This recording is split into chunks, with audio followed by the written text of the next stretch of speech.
Peut-on être à la fois riche et vertueux? Thèse. L'on peut être riche sans avoir voulu le devenir. L'argent que l'on possède peut servir de grande cause. Antithèse. Dès l'instant où l'on est riche, l'on entre dans un système où toutes les valeurs sont perverties par l'argent. Thèse. On peut être à la fois riche et vertueux. En effet, ne peut pas être vertueux celui dont l'unique but est de faire fortune. En revanche, l'on peut devenir riche malgré soi et avoir le sincère désir de mettre l'argent que l'on possède au service des autres. Premier argument, les richesses que produisent l'argent et le commerce sont artificielles. Des deux manières d'acquérir et de s'enrichir, l'une par les travaux et l'économie rustique, l'autre par le commerce, la première est indispensable et mérite des éloges.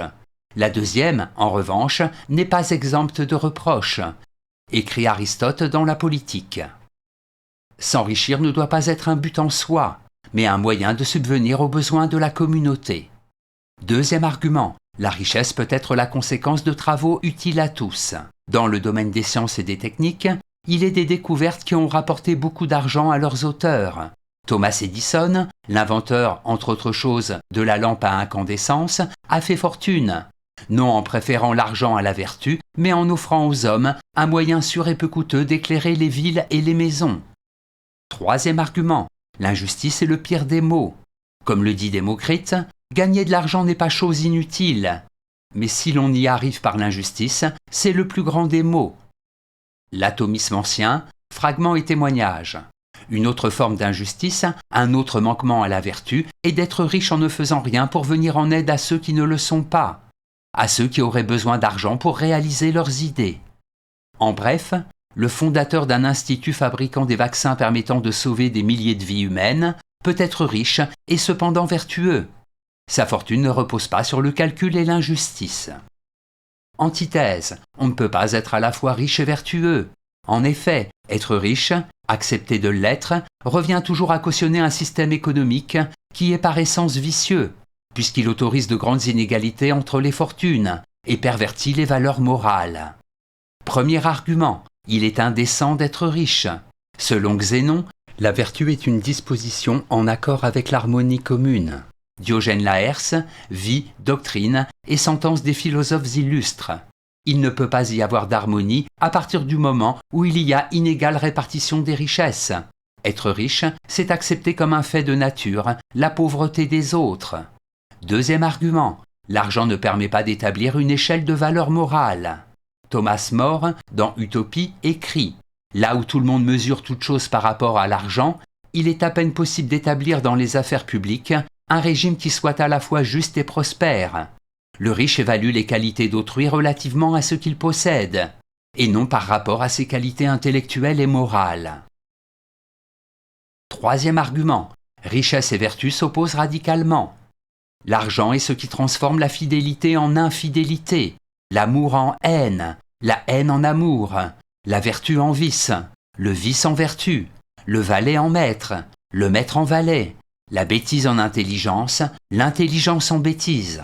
Karl Marx ébauche d'une critique de l'économie politique. En conséquence, le riche vit nécessairement dans un monde qui exclut la vertu. En bref, être vertueux, c'est tout d'abord refuser l'injustice. Celui qui est riche l'accepte. Il accepte que des hommes meurent de faim, que l'on respecte une crapule fortunée et méprise celui qui préfère la vertu à l'argent. Synthèse. Richesse et vertu s'opposent à partir du moment où l'origine de la richesse est elle-même immorale et injuste. Ne peut pas être vertueux celui qui fait fortune en exploitant d'autres hommes, en jouant à la bourse, en trompant ses semblables, en créant de l'argent à partir de l'argent. Autre chose est de faire fortune par hasard, parce que ce que l'on a découvert, inventé, créé, profite à tous. Riche et vertueux peut être celui qui, par pur amour de la science, découvre un jour le moyen de guérir le cancer. Vil et parasite serait celui qui, par pur esprit de lucre, sans avoir jamais rien étudié ni découvert, ferait commerce de cette nouvelle et révolutionnaire thérapeutique. Toutefois, être vertueux quand on est riche suppose aussi d'employer sa fortune à aider les autres, surtout ceux qui, de par leur qualité, leur talent, leur mérite, ont besoin d'aide pour être reconnus à leur juste valeur. Note et commentaire. Bourse.